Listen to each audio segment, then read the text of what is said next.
Миний энэ насны хүн нурууны булчингаа чангруулна гэдэг чинь амаргүй шүү дээ. Дурдан цэнхэр рохторгүйд дур хүслээрээ жорчиж дуулим хорвогийн өнгө бодгий дуран хараанд бичгэлэх нь нэгэн ёсны жаргал буюу.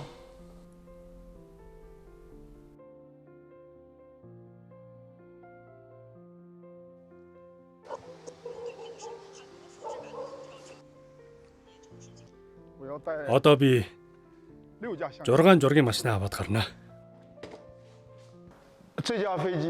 Энэ бол маш их авиа зүтгэлтэй мөртөө түүхэн дурсгалж үйл болж болох нисгэл юм аа. Би энэ Балчугийн 3cc нисгэлтэй нөхөрлөөд 20 жил болж байна. Тэр мөртөө жил болгон нисгэж байна. 2008 онд би маш ажтайгаар Бээжингийн Олимпикийн чуулганы гал бамбар дамжуулагчаар сонгогдсон. Тухайн үед би энэ нисгэлэн жолоодод гал бамбар дамжуулдаг байсан бол ямар сайхан бай гэж бодож байсан. Тэгээд би өөрөө нэг гал бамбар хийгээд яг энэ 3cc нисгэлээрээ ниссэн. Би 10 гараараа нисгэлийнхэн жалуурыг барьж зүүн гартаа гал бамбраан өргөж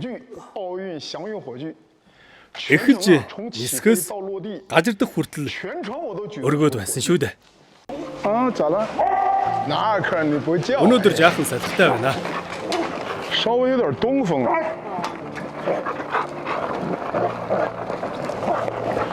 Гүн цэнхэр рохторгүйд нисгэлээр аялнаа гэж сайхан л байхтаа. Гэхдээ маш их мэдлэг мөрөжил шаардсан нарийн мах ажил. Нэнч нисгэл жолоодож байгаад зураг сүдэр авнаа гэдэг бол хэн хүнч хийчдэг хялбар ажил биш л дээ.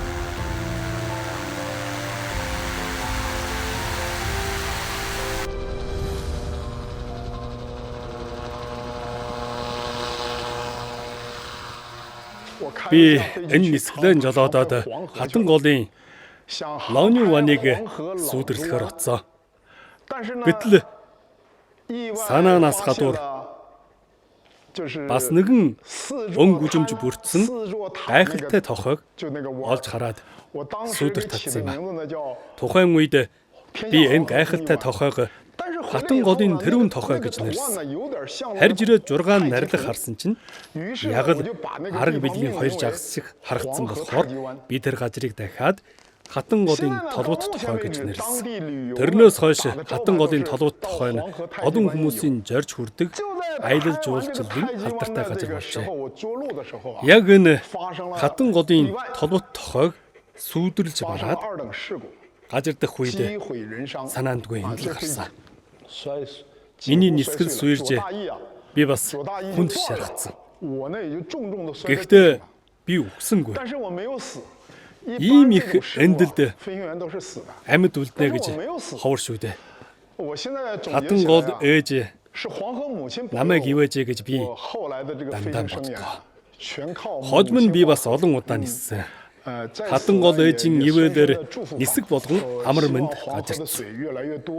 Дунддын 1000 төмөн хөвгөд охидын ээж гол хэмээгдсэн хатан голын минь ус өн үрд дундаршгүй баян дуусшгүй ариу наран байх болтугай.